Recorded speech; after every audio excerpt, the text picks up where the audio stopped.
بہرحال اب اس آیت میں آگے بڑھیے، ان تتوبا الی اللہ فقد صغت قلوبکما، بلکہ میرا یہ خیال ہے کہ آج ہمیں درس تو یہی ختم کرنا ہوگا۔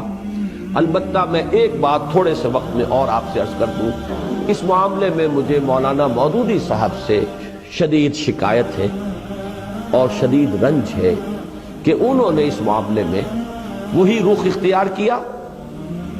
اور صرف وہ رخ اختیار کرتے تو مجھے اتنی شکایت نہ ہوتی جب اگر شاہ ولی اللہ نے کیا ہے اور کسی اور نے بھی اگر وہ انداز اختیار کر لیا ہے تو مولانا مودودی سے بھی اگر ہو گئی فروگزاشت تو میں اسے فروگزاشتی کے درجے میں رکھتا۔ لیکن مجھے ایک چیز عجیب نظر آئی ہے، آج میں نے خاص جب تحقیق کی ہے اس آیت کے بارے میں، انہوں نے اپنے حواشی میں شاہ ولی اللہ کے ترجمے کا ذکر کیا، انہوں نے شاہ رفیع الدین کے ترجمے کا بھی ذکر کیا، ان دونوں کے ترجمے کا تو ذکر کیا جس میں کجی کا لفظ آیا ہے، لیکن شاہ عبد القادر کے ترجمے کا ذکر نہیں کیا جس میں کجی کا لفظ نہیں آیا۔ اب یہ جو انتخاب ہے کہ ایک شے کو اختیار کرنا ایک کو نہ کرنا، حالانکہ شاہ ولی اللہ دہلوی رحمۃ اللہ علیہ کے یہ دو صاحبزادے جو ہیں شاہ عبد القادر، شاہ رفیع الدین، دونوں چوٹی کے مترجم ہیں اور وہی سب سے زیادہ مستند مترجم مانے گئے ہیں۔ شاہ عبد القادر کا ترجمہ جو ہے اس کو مانا گیا ہے کہ وہ بامحاورہ ہے، شاہ رفیع الدین کا لفظی ترجمہ ہے، لیکن یہ ہے کہ مستند ترین ترجمے وہی۔ تو اگر شاہ ولی اللہ کا بھی ان کی نگاہ میں آیا اور شاہ رفیع الدین کا بھی آیا تو شاہ عبد القادر کا کیوں نہیں آیا، جنہوں نے اس سے ہٹ کر ترجمہ جو ہے اختیار کیا؟ یہ پک اینڈ چوز جو ہے یہ در حقیقت دلالت کرتا ہے کہ وہ اصل میں زیر اثر ہے کسی غلط تصور اور غلط فکر کی۔ اور اسی میں مجھے یاد آیا ہے کہ حضرت عثمان کے بارے میں رضی اللہ تعالی عنہ خلافت و ملوکیت نامی کتاب میں بالکل اسی کی ایک مثال موجود ہے۔ تاریخ کی کتابوں میں ایک واقعہ یوں درج تھا اور ہے اب بھی کہ ایک جنگ سے مال غنیمت آیا، 5 لاکھ درہم کا مال غنیمت۔ حضرت عثمان نے وہ سارا کا سارا اپنے سالے مروان ابن حکم کو بخش دیا، بس یہ واقعہ آ گیا، ہبہ کر دی۔ اب صرف اس واقعے کو درج کرنے کا مطلب کیا ہے؟ حضرت عثمان نے خیانت کی، وہ مال غنیمت ان کی جاگیر تو نہیں تھا، وہ تو مال جو ہے مسلمانوں کا ہے، 1/5 حصہ اس کا بیت المال میں جائے گا، 4/5 حصہ جو ہے وہ غنیمت کا تقسیم ہوگا مجاہدین میں، یا اگر 1/5 حصہ ہی وہ آیا تھا، 4/5 حصہ وہاں تقسیم ہو چکا تھا، یہ 1/5 تھا تو یہ بیت المال کی ملکیت تھا، حضرت عثمان کی ذاتی ملکیت تو نہیں تھا۔ 5 لاکھ اگر 1/5 تھا تو گویا کہ 25 لاکھ کی تھی وہ، جس میں سے 20 لاکھ وہاں تقسیم ہو چکا، 5 لاکھ آیا تو یہ بیت المال کی ملکیت ہے۔ یہ اپنے کسی رشتہ دار کو، اور رشتہ داروں میں بھی جو سالہ ہو، سالار جنگ جو ویسے بھی ایک بدنام رشتہ ہے دنیا میں، آج بھی اس کے ساتھ جو ہے طرح طرح کی نسبتیں ہیں، اس کو بخش دیا تو معلوم ہوا کہ وہ تو گویا کہ اس روایت ہی کو سامنے رکھا جائے تو وہ تو ایک عام انسان کی سطح پر آ گیا، عام دنیا دار انسان ہے۔ کون؟ ذو النورین خلیفہ ثالث، چوٹی کے صحابہ میں سے۔ اب یہ واقعہ انہوں نے دلیل یہ دے دی کہ صاحب یہ تو کتابوں میں نے کوئی اپنے گھر سے تو نہیں گھڑا ہے، یہ تو تاریخ کی کتابوں میں واقعہ ہے۔ لیکن اگر یہ بات بھی سامنے ہو کہ انہی تاریخ کی کتابوں میں اس واقعے کی روایت یہ بھی موجود ہے تفصیل سے، تفصیل کیا ہے اس واقعے کی کہ جب وہ مال غنیمت آیا،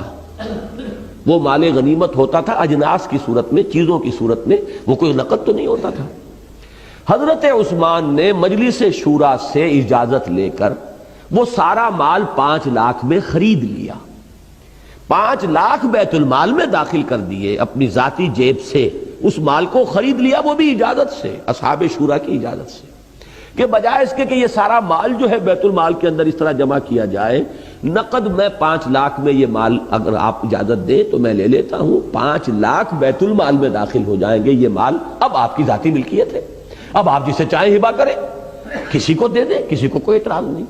یہ تفصیل بھی اگر موجود ہو تاریخ کی کتاب میں، پھر ایک شخص اس واقعے کو جو ہے مجمل بیان کرتا ہے تو معلوم ہوتا ہے کہ یہاں کوئی نہ کوئی نقطہ نظر کی کجی ہے، کوئی ٹیڑھ ہے، کوئی اپنی سوچ کے اندر جو ہے وہ غلطی جو ہے وہ پیدا ہو چکی ہے۔ تو یہ ہے اصل میں وہ بات جس کی مجھے ایک اور جو ثبوت ہے وہ آج ملا ہے کہ اس میں ترجمے جو اس ترجمے کی تائید کرنے والے ہیں کہ دل کج ہو گئے تمہارے، توبہ کرو اللہ کی جناب میں، تمہارے دل ٹیڑھے ہو گئے، راہ حق سے ہٹ گئے، تو وہ ترجمے تو انہوں نے بیان کر دیے، شاہ ولی اللہ کا بھی اور شاہ رفیع الدین کا بھی، لیکن شاہ عبد القادر کا ترجمہ بیان نہیں کر رہے۔ تو یہ میرے نزدیک در حقیقت اس میں جیسا کہ میں نے عرض کیا، میں دوبارہ وہ الفاظ دہرانا نہیں چاہتا، جو ہمارے بعض اکابر کو، مولانا مدنی رحمہ اللہ کو بہت پہلے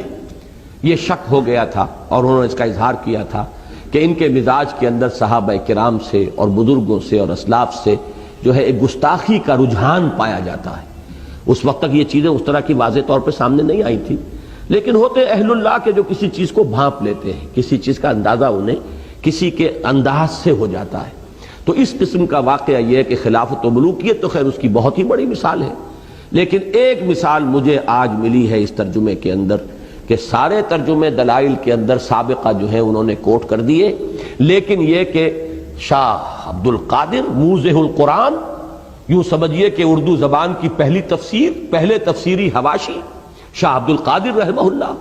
ان کا ترجمہ جو ہے وہاں پر نقل نہیں کیا ہے۔ یہ اومیشن نہیں ہو سکتی، یہ اتفاقیہ نہیں ہو سکتا، اس کے اندر ان کا اپنا ایک چوائس ہے، پک اینڈ چوز والا معاملہ ہے، اور وہی چیز ہے جو میرے نزدیک یہاں نہایت تکلیف دہ ہے۔